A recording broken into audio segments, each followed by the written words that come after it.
he dejado en el pizarrón, esto quedó del encuentro pasado, y en estas conversaciones que tenemos acá en casa con el padre Ricardo, me dice, che, vos hablaste que iba a hacer un curso de Biblia, pero hasta ahora de la Biblia, ¿cuándo hablaste?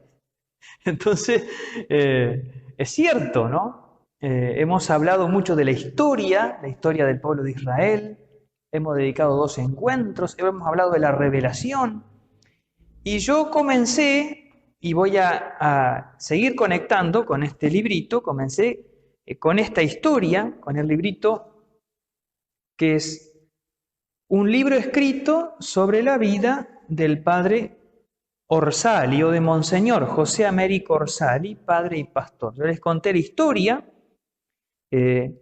vamos a ubicarlo, esto estaría acá, diríamos que es como una especie como la Biblia, y entonces este libro fue escrito al cumplirse creo que fue 100 años de su nacimiento, si no me equivoco, del padre Orsali, fue escrito por la hermana María Araceli de Jesús.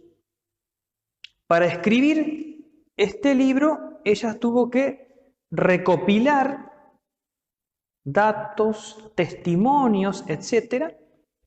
Y entonces, en realidad, en la base de este libro hay una comunidad. Yo les contaba que era la congregación de estas hermanas que fueron fundadas por este obispo. Hay una comunidad que conoció personalmente, que lo escuchó, que lo vio, que vio su obra. Y entonces decíamos, bueno, esto que aplicamos a este pequeño libro, una obra escrita, que se ubica en el marco de una comunidad que fue fundada, que conoció a su fundador, Orsali, se aplica cabalmente a la Sagrada Escritura. Hoy traje mi Biblia. Es igual que las otras, la única diferencia es que esta Biblia le puse una funda de cuero, qué sé yo, qué sé cuánto, pero básicamente es lo mismo. Entonces les decía yo que la Sagrada Escritura, que es en una aproximación un libro, yo les adelanté y hoy lo voy a repetir, es más que un libro, es una biblioteca. En la base de este libro escrito hay una comunidad, que es el pueblo de Dios del Antiguo Testamento y el nuevo pueblo de Dios, que es la iglesia, fundado sobre ese pueblo. Y ese pueblo congregado en torno a alguien que lo convoca, que es Dios el Padre en Jesucristo, que se da a conocer. Entonces empezamos a hablar de la revelación, ese Dios que sale al encuentro del ser humano, lo hace, dijimos, a través de una historia. Por eso hacía falta conocer la historia. La fe católica no es la fe de un libro, no somos la religión de un libro. Nosotros nunca nos presentamos como los biblianos, ¿no? Los escriturísticos. Nos presentamos como cristianos. Leíamos, creo que fue antes de ayer, en el libro de los Hechos de los Apóstoles, se narra que en Antioquía fue donde por primera vez a los seguidores de Cristo se los llamó cristianos, los seguidores de Cristo. No somos la religión de un libro, sino aquellos que seguimos una persona que nos ha revelado a Dios, que es Cristo. Entonces, yo voy a hablar de la Sagrada Escritura, pero ¿por qué nos interesa la Sagrada Escritura? Porque la Escritura nos habla de Cristo. Y hacía falta que hagamos todo este desarrollo. Lo que yo voy a hacer en el día de hoy es ver, por eso lo puse como subtítulo, de la historia al libro. ¿Cómo de esta historia, en la que Dios se da a conocer al pueblo, llegamos a esta obra escrita, este libro entre comillas?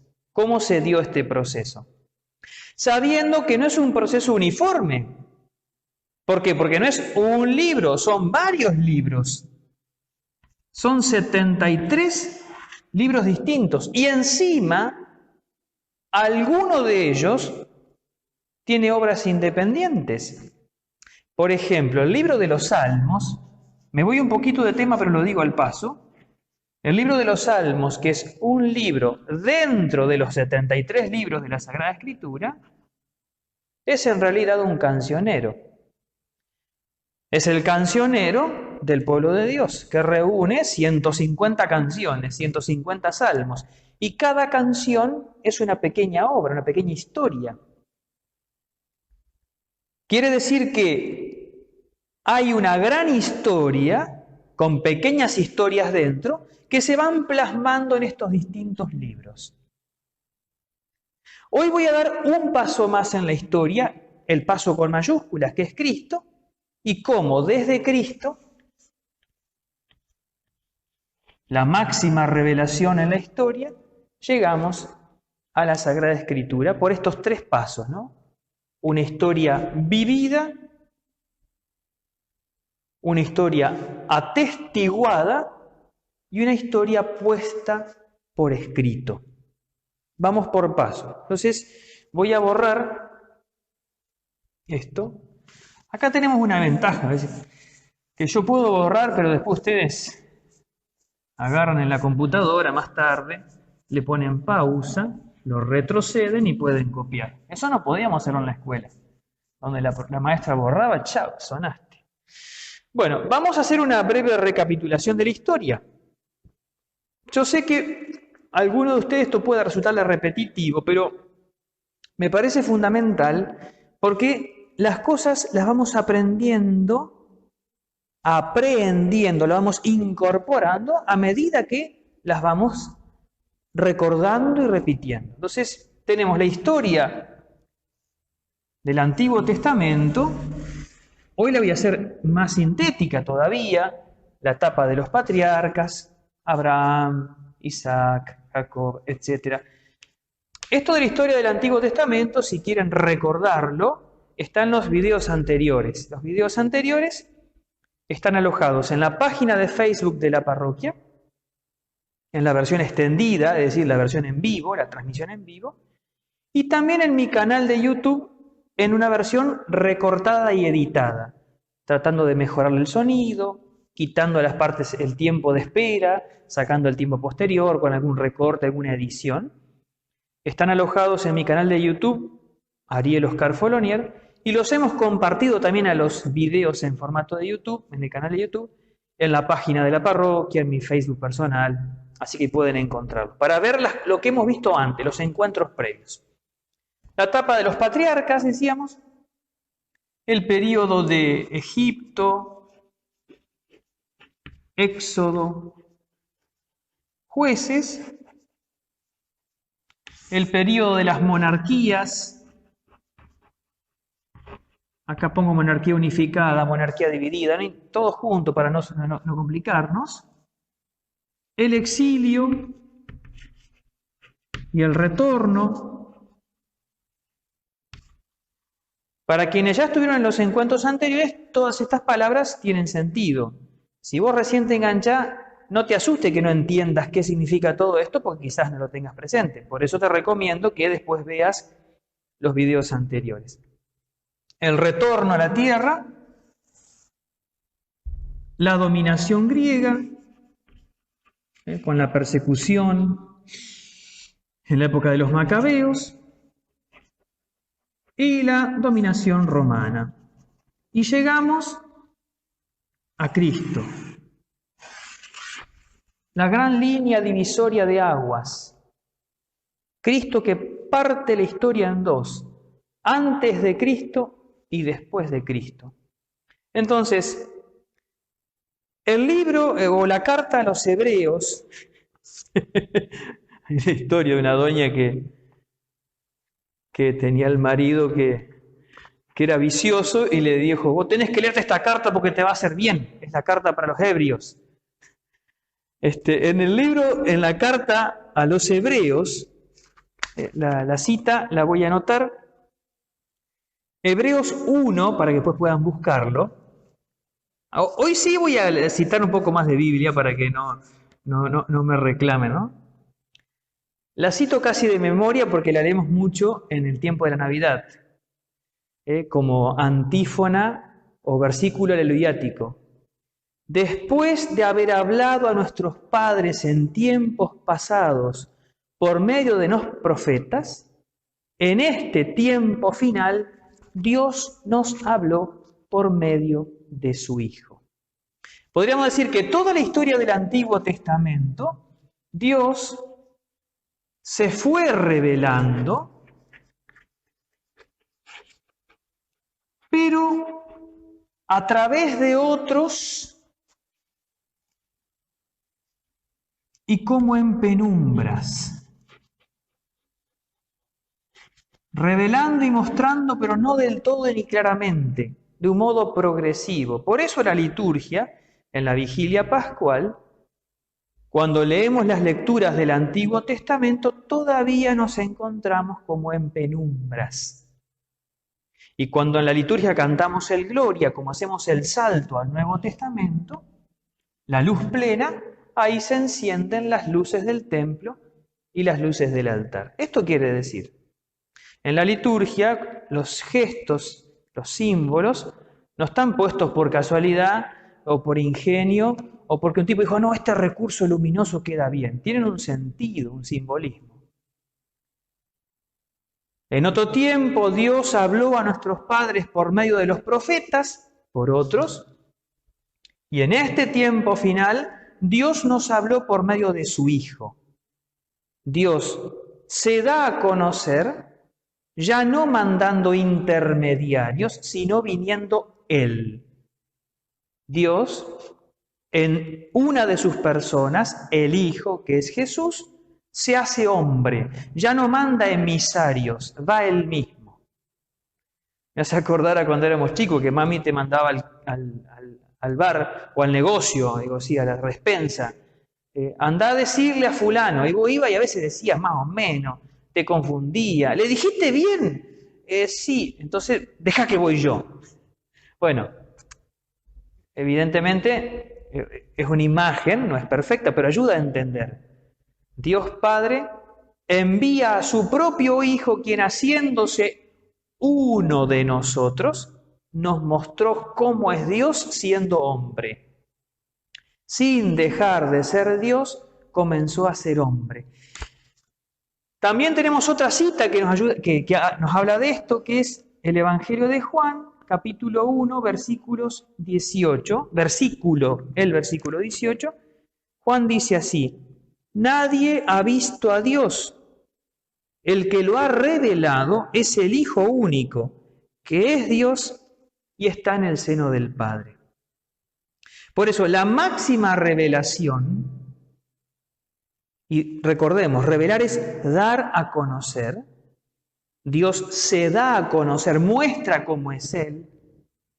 Dios nos da a conocer a nosotros qué somos como seres humanos. Y Dios da a conocer qué es el mundo. La máxima revelación, la máxima luz está en Cristo.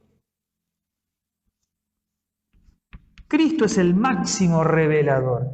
¿Queremos saber cómo es Dios? No podemos ver solamente el Antiguo Testamento, sino tenemos que complementar y enriquecer el Antiguo Testamento con el Nuevo Testamento, con Cristo. Pienso, un ejemplo se me ocurre, ¿no? Un ejemplo se me ocurre. La imagen de Dios como Padre. En el Antiguo Testamento va apareciendo la imagen de Dios como Padre, pero sin duda Cristo, cuando habla de su Padre y su vínculo con el Padre, y cómo le reza al Padre, y cuando narra la parábola del Padre misericordioso, termina de mostrar cabalmente cómo es que Dios es juez, es justo y es Padre, y es misericordioso. Si queremos saber cómo hay que vivir como seres humanos, el modo es verlo a Cristo, Dios hecho hombre. ¿Cómo tiene que vivir el hombre como este hombre? Jesús, que es Dios. La máxima revelación. Entonces, ¿cómo nos mostró Jesús? ¿Cómo es que Cristo mostró quién es Dios? ¿Cómo es que Cristo nos mostró qué o quién es el ser humano? ¿Cómo es que Cristo nos mostró qué es el mundo?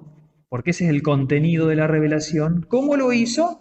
Otra vez, por hechos y, ustedes podrían decirlo de casa, palabras. Cristo en su vida nos fue mostrando quién era el Padre, nos fue mostrando quién era el ser humano, nos fue mostrando cómo es el mundo o para qué está, diciendo y haciendo. Por eso los apóstoles cuando atestiguan dicen lo que hemos visto y oído.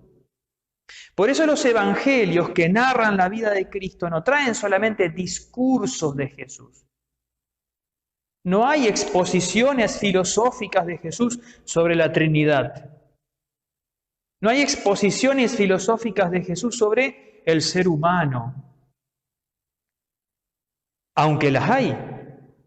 Pero también hay comportamientos, el modo como Él trata al ser humano, a la persona, a la mujer, al pobre, al enfermo, al pecador, muestra cómo entiende Dios que es el ser humano. El modo como Él reza a su Padre, el modo como le habla a su Padre, muestra ese vínculo de hijo con el Padre. Jesús nos va mostrando, nos va dando, nos va revelando, nos va descubriendo, va corriendo el velo, obrando y hablando. Por eso los evangelios tienen hechos y palabras de Jesús, no solamente discursos. Esto será importante, lo vamos a ver en encuentros más adelante, para la Iglesia, para distinguir los verdaderos evangelios de los evangelios apócrifos. Lo adelanto, los evangelios apócrifos, propios de la línea gnóstica, tenían solamente palabras, discursos. No reflejaban el Cristo verdadero. Por eso la Iglesia los descartó, no para taparlo y esconderlo, sino porque no reflejaban el Cristo verdadero. Entonces, hasta aquí tenemos la historia, es decir, el camino histórico por el cual Dios se fue revelando en el Antiguo Testamento, en la historia previa a Jesús. Esta es la historia. Este es el camino histórico por el cual Dios se fue dando a conocer por medio de otros y en penumbras en el Antiguo Testamento, y se dio a conocer ya no por medio de otros, sino por sí mismo en Cristo, que es Dios, uno de los de Dios, la segunda persona de la Trinidad se hizo uno de nosotros y viviendo entre nosotros nos mostró quién es Dios y qué es el ser humano. La máxima revelación. Voy a leer un texto muy lindo de San Juan de la Cruz que tiene que ver con esto, ¿no? Acá vamos a poner Nuevo Testamento.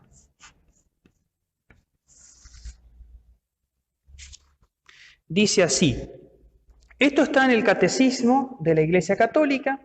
Ya les dije el otro día que junto con la Biblia son los dos libros que tendríamos que tener como católicos, antes que cualquier otra cosa.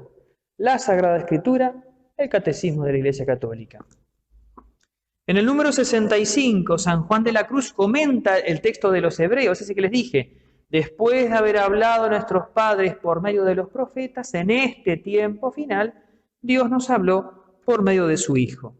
Comenta este texto San Juan de la Cruz, un santo español del siglo XVI, si no me equivoco, el siglo de oro español, contemporáneo de Teresa de Ávila, y dice así, porque en darnos como nos dio a su Hijo, que es una palabra suya, el Padre, que no tiene otra, todo nos lo habló junto y de una vez en esa sola palabra y no tiene más que hablar. Porque lo que hablaba antes, en partes, además de por medio de otros, parcialmente, en partes, a los profetas, ya lo ha hablado en él, en Jesús, todo, dándonos al todo que es su Hijo. Por lo cual, al que quisiera preguntar a Dios o querer alguna visión o revelación, ojo con esto, no solo haría una necedad, sino haría agravio a Dios, no poniendo los ojos totalmente en Cristo. En Cristo Dios ya nos dijo todo lo que hacía falta decir. Es la plenitud de la revelación. ¿Por qué digo ojo? Porque esta es la revelación pública.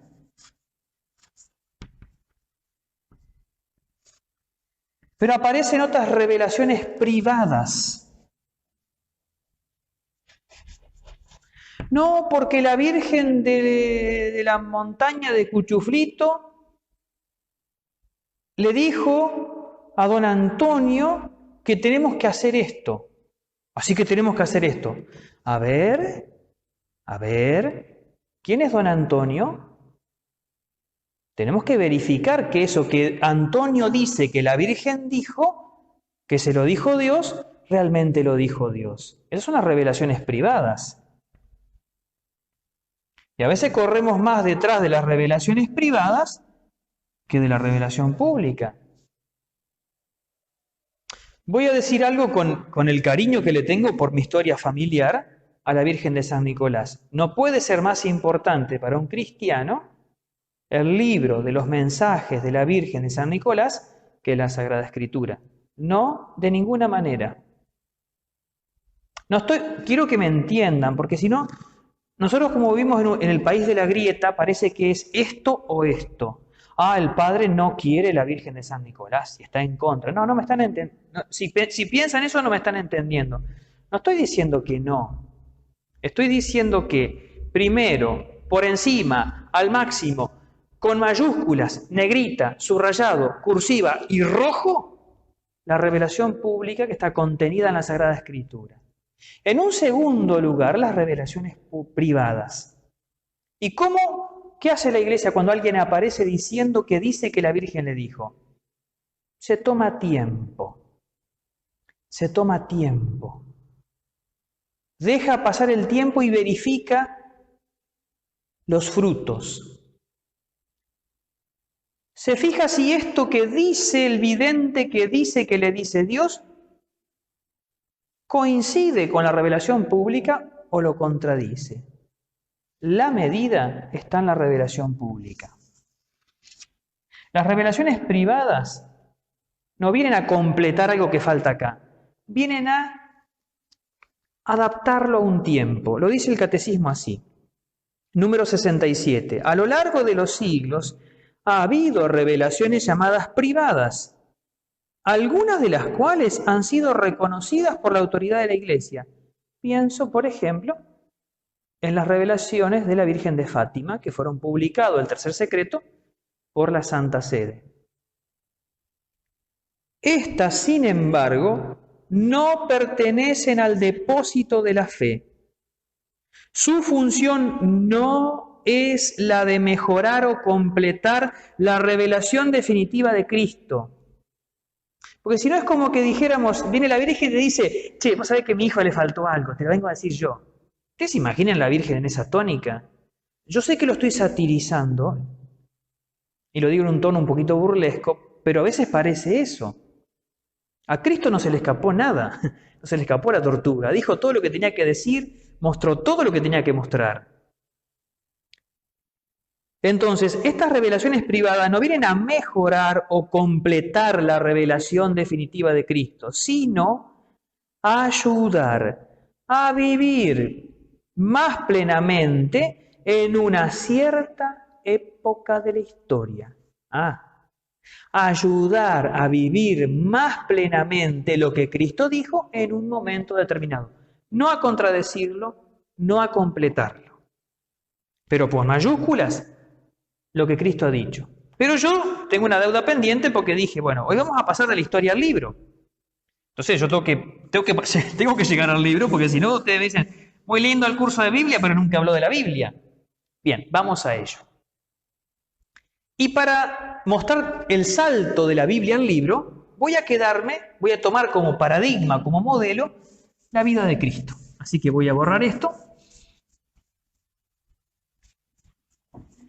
Y vamos a dar el paso ahora, cómo es que el caso de los evangelios, ¿no? El caso de los 4 evangelios, cómo es que aparecieron. Entonces, nosotros podemos hablar de 3 etapas por las cuales los evangelios, el libro escrito de los evangelios, ve la luz, sale a la luz, ¿no? Así como esto, ¿no? Las 3 etapas por las cuales este libro llega a la luz y qué importancia tiene este libro. Lo mismo se aplica dentro de los libros de la palabra de Dios, de la Sagrada Escritura, en lugar de los evangelios. Entonces, en primer lugar, tenemos la historia vivida. Dios que se revela en Jesucristo, en Jesús de Nazaret, en hechos y en palabras. Hay un segundo momento, que es el momento del testimonio. Y esto lo tenemos en las Sagradas Escrituras, en algunas citas que muestran esto del testimonio de los apóstoles. Yo me anoté un par de citas, así que las vamos a ir compartiendo. Las voy a leer, algunas les van a sonar conocidas porque las estamos leyendo en este tiempo. La primera de ellas está en el libro de los Hechos, capítulo 2, versículo 32. Mientras que yo lo busco, Hechos 2:32, les voy contando que este texto es el primer discurso de Pedro. Una vez que el Espíritu Santo llega a los apóstoles y empiezan a hablar en lenguas, Pedro sale al balcón, por así decirlo, parecía el presidente de la nación, y comienza un discurso contando lo que ellos han visto, lo que han vivido, la historia del pueblo de Israel, Dios que envía a su Mesías, cómo lo tratan, y en ese versículo 32 termina diciendo esto. A este Jesús Dios lo resucitó y todos nosotros somos testigos. Estos hechos y estas palabras fueron vistos. Vistos los hechos, oídas las palabras. Hubo gente que vio y oyó y ahora atestigua, cuenta. Yo vi esto y lo atestiguo. Podemos citar también del libro de los Hechos de los Apóstoles, un poquito más adelante, Hechos 3.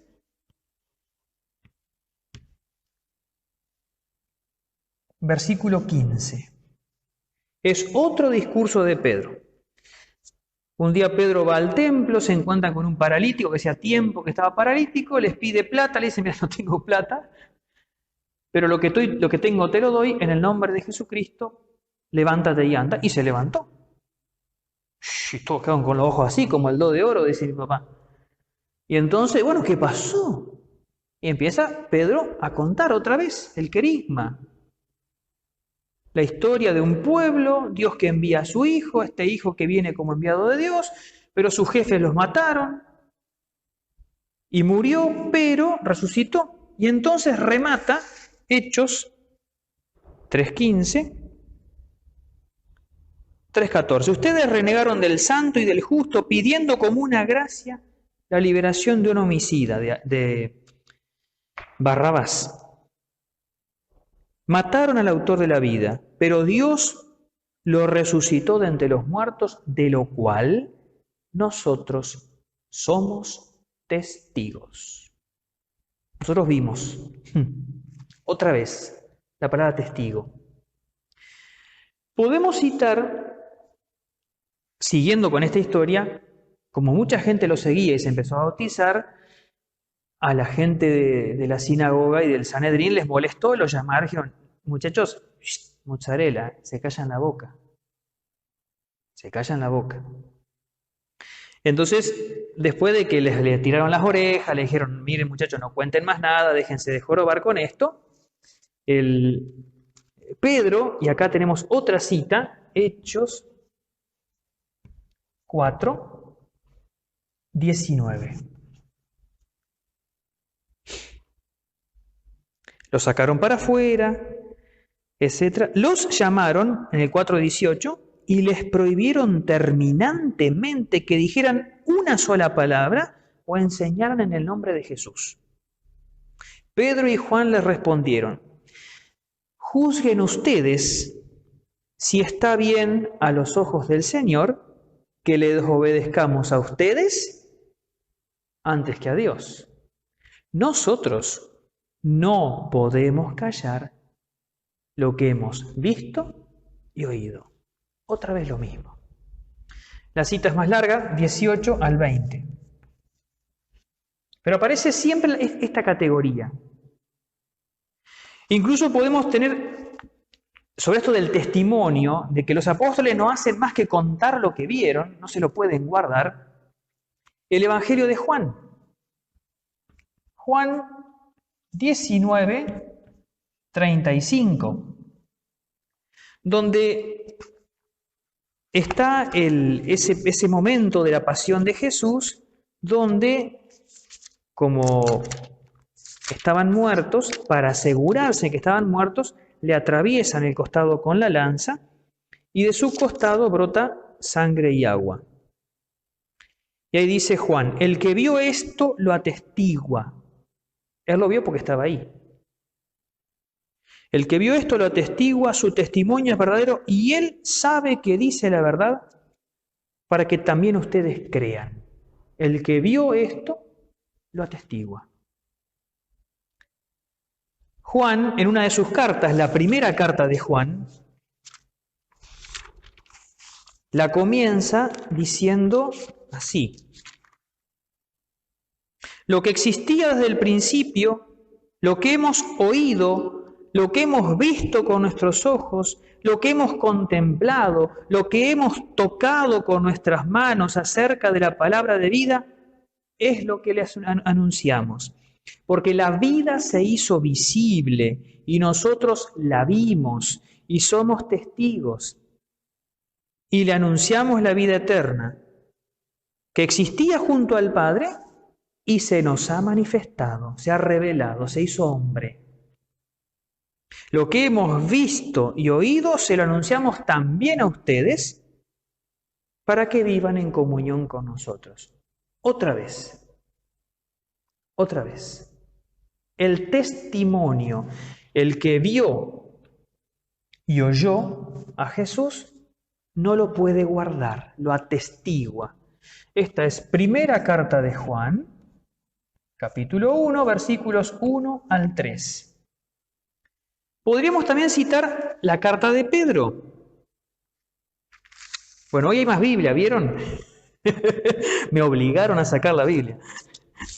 No tengo problemas con eso. En la segunda carta de Pedro, Pedro comienza así, capítulo 1, 2. Pedro 1, versículo 16 al 18. Y dice así, porque no les hicimos conocer el poder y la venida de nuestro Señor Jesucristo, basados en fábulas ingeniosamente inventadas, sino como testigos oculares de su grandeza. En efecto, Él recibió de Dios Padre el honor y la gloria, cuando la gloria llena de majestad le dirigió esta palabra, este es mi Hijo muy querido, en quien tengo puesta mi predilección. ¿Cuándo escucharon eso los apóstoles? En el monte Tabor, en la transfiguración. 3 apóstoles, lo dicen los evangelios sinópticos, Pedro, Santiago y Juan. Continúa Pedro, nosotros oímos esta voz que venía del cielo mientras estábamos con él en la montaña santa, el Tabor. Creo que son suficientes estas citas para caer en la cuenta de este segundo momento por el cual, a través del cual vamos a llegar a la Sagrada Escritura. Dios se revela en Jesucristo. En este caso estoy hablando del origen de los evangelios, pero este proceso se puede también recoger con algunas modificaciones para otros libros del Antiguo Testamento. Pienso en las historias de los patriarcas, por ejemplo. Entonces, pero en el caso de los evangelios es muy patente. Hay una historia, una vida vivida, Dios el Padre que se hace hombre en Jesucristo, perdón, Dios que envía a su Hijo, que se hace hombre en Jesucristo, estaba diciendo una herejía. Dios que envía, esa herejía es el patripasianismo, que sostenía que el Padre se había hecho hombre y había sufrido. Una herejía. Me pueden meter preso, pero como yo me rectifiqué, ya no soy hereje. Dios el Padre envía a su Hijo, que se hace hombre en Jesucristo, y Dios Hijo hecho hombre nos muestra, nos revela, a lo largo de su vida de 33 años, 30 años de vida oculta, 3 años de vida pública, va mostrando con hechos y palabras quién es Dios, el Padre, quién es el Hijo, quién es el ser humano, qué es la creación. Cristo revela que hay un Padre que es Dios, que está por encima de él, pero él también obra como si fuera Dios, porque es Dios. Habla de sí como si fuera Dios y habla del Espíritu que les va a mandar, con lo cual va mostrando que ese Dios del Antiguo Testamento, que es uno, tiene 3 personas. Va revelando, descubriendo quién es Dios, Padre, Hijo y Espíritu Santo. Y esto que Él dice, esto que Él hace, es visto, son testigos, es visto, es escuchado por personas. Y estas personas, una vez que Jesús resucita, se les aparece y va al cielo, esta gente empieza a contar. Empieza a atestiguar oralmente. ¿Qué quiere que te diga? A mí me pasó esto. No, pues no puede ser. Y sí, claro que no puede ser. Nosotros tampoco creíamos. Si hasta Tomás dijo que si no metía el dedo en la llaga no creía. Y yo tampoco creía, dirá Pedro. Hasta lo negué 3 veces. Los testigos. Esta es la segunda etapa, ¿no? Y la tercera etapa es la puesta por escrito. Y acá hay un texto precioso, pero precioso para encuadrar. Bueno, toda la Biblia es para encuadrar. Que muestra este proceso en la Sagrada Escritura. Que es el Evangelio de Lucas, el primer capítulo del Evangelio de Lucas, el primer versículo. Vamos a buscarlo. Los primeros versículos del capítulo 1 de Lucas. Vamos a buscarlo y lo vamos a leer. Lucas 1, versículo 1 al 4. Dice así: muchos han tratado de relatar ordenadamente los acontecimientos que se cumplieron entre nosotros.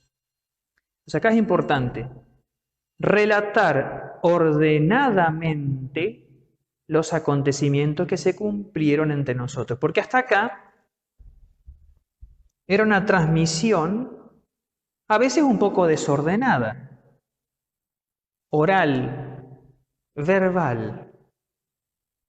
Lucas, que ya lo digo, para que nos ubiquemos históricamente, el Evangelio de Lucas junto con el de Mateo se ubican más o menos contemporáneamente.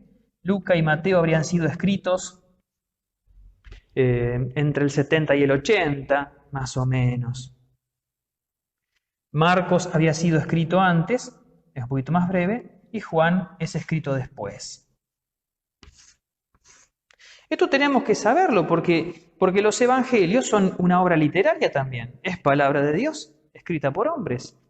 Y como toda escritura humana, como toda obra escrita, tiene una historia de redacción. Esto a los que les gusta la literatura les encanta, ¿no? Y está bueno también mirarlo así. No solamente así, pero también así. Entonces Lucas dice, muchos han tratado de relatar ordenadamente los acontecimientos que se cumplieron entre nosotros. Quizás refiere a Marcos y a algún otro que no nos ha llegado. Tal como nos fueron transmitidos por aquellos que han sido desde el comienzo testigos oculares. Entonces tenemos los hechos, los acontecimientos, los testigos oculares. Esos testigos oculares han transmitido. La palabra transmitir es la palabra tradición. Nosotros tenemos a veces un concepto negativo de la palabra tradición. No hay que ser tan tradicional.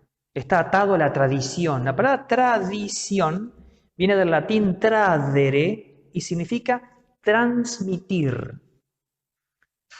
Entonces, la tradición es el pasar de una generación a la otra ciertas riquezas o tesoros. Entonces, estos que eran testigos oculares transmitían oralmente. Dice así, ¿no? Tal como nos fueron transmitidos por aquellos que han sido desde el comienzo testigos oculares y servidores de la palabra.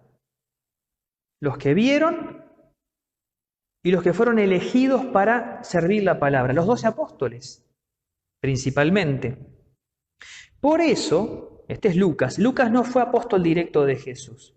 Lucas fue compañero de viaje de Pablo y era médico, según la tradición.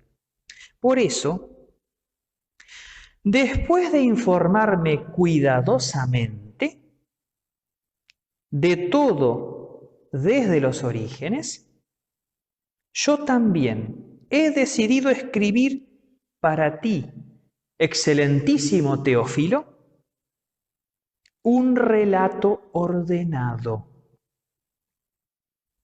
¿Para qué? ¿Para erudición? ¿Para escribir una historia como la de San Martín y que sepas una bocha? No. A fin de que conozcas bien la solidez de las enseñanzas que has recibido, para que sepas que esto no es un cuento. Entonces, acá aparece una tercera etapa, que es la de la escritura, en el caso de los evangelios, donde aparece el concepto de relato ordenado de los acontecimientos que pasaron entre nosotros, no de cualquier chismerío, tal como fueron transmitidos por los que fueron testigos, no fábulas ingeniosamente inventadas. Por eso digo que este textito debería encuadrarse y tener, porque es una síntesis fantástica del origen de los evangelios, tal como fueron transmitidos. Es ordenar, pero sin traicionar. Los relatos que refieren a acontecimientos, no historias inventadas, sino un relato ordenado de un hecho que ha ocurrido y de palabras que se han dicho, con un fin preciso, para que conozcas la solidez de las enseñanzas que has recibido. Hay un para qué.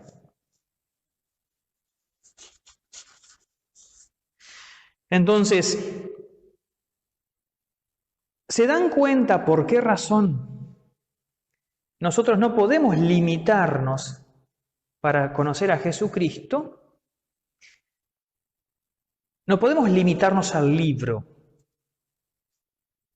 El libro es un relato ordenado, que es verdadero, que refiere a acontecimientos, que tiene un fin, pero que fue elaborado a partir de lo atestiguado en una comunidad, de la cual algunos fueron testigos directos de una persona. Por eso la fe católica no es la religión del libro, es la religión de la persona, de Jesucristo, que vivió realmente entre nosotros, que obró y que habló, que fue visto con sus ojos por los testigos, que no fue uno, fueron muchos, que lo vieron, que vieron sus milagros. Usted imagínense, salir a decir que se multiplicó los panes para 5.000 personas.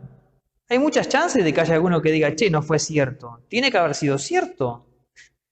Yo si quiero inventar algo, invento un milagro que vi uno solo. Y a ese le pago bien para que diga que es cierto. Hay muchas cosas que en las Escrituras aparecen vistas por varios.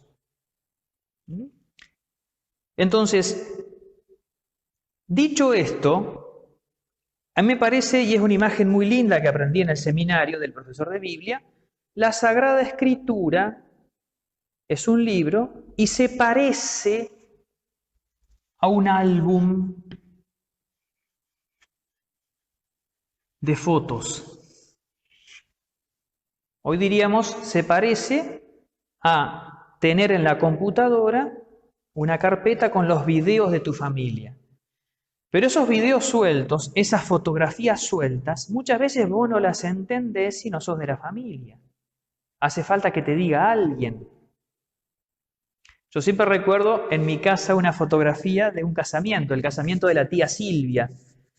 Cuando la tía Silvia se casó con Raúl, el Raúl le decimos nosotros, era la costumbre que después de la comida se sacaban las fotos las familias, ¿no? Los dos esposos, y venía, ¿no? La familia de la hermana mayor, de la otra hermana, entonces estaba el marido, la mujer y los gurises, ¿no? Y así cada uno, ¿no? En la foto de ese casamiento está la Silvia, el Raúl, está papi, mami, y estamos 4 o 5 de nosotros que ya éramos nacidos. Y de ellos, Danilo, a quien le decimos Maneco, está así con la carita así y así, y un poquito colorado. Nosotros los hermanos sabemos por qué él está como avergonzado y colorado. ¿Por qué? Porque cuando nos arrimamos a la mesa para sacarnos la foto, adornando la mesa había un plato con pasteles y alfajores. Y Danilo, Maneco, vio y dijo, esta es la mía, agarró uno para empezar a comer. Y mami, por supuesto, que le pegó flor de levante. Me pasa vergüenza, que hace cosa y cuánto. Entonces, bueno, yo quedó así asustado, dejó el alfajor y en la foto apareció así y colorado. ¿Quién te explica la foto si no es alguien de la familia? La foto sola no explica nada. Alguno podría decir, no, tenía fiebre. Bueno, esta anécdota que es muy simpática, espero que Maneco no se me enoje ni se entere, se va a enterar, se aplica a muchas cosas de la Sagrada Escritura. Los textos de la Sagrada Escritura no se comprenden si la familia no te lo explica. El contexto de ese texto, el uso de esa palabra. Cierro con una anécdota más que podría servir para esto, ¿no? Para entender que la sola escritura no es suficiente para conocer a Dios. Vos necesitas la comunidad que te interpreta y te explica por qué dice lo que dice. Vamos a hacer una hipótesis, ¿no? Que yo en este momento, en castellano, le mando una carta a mi mamá y le digo...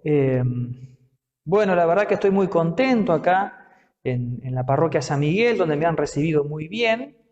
Y la verdad que acá el padre Ricardo me ha dado una mano que me ha venido muy bien, ¿no? Por supuesto, mamá entiende que la mano que me dio el padre Ricardo es que me alojó en la parroquia, que me ha recibido, que la comunidad ha sido muy generosa conmigo, ¿no? Me dio una mano. Y yo ese texto, esa carta, queda guardada en un sobre y pasan 200 años y la agarra un ruso, agarra un diccionario de lengua castellana, el padre Ricardo me dio una mano. Entonces empieza a leer. Mano, y bueno, la traduce al ruso. ¿Qué podría entender el tipo este? Que el padre Ricardo se cortó una mano y me la dio, y me hacía falta. Literalmente, ¿está bien? ¿Es correcta la traducción? Sí. ¿Pero es correcta la traducción? No.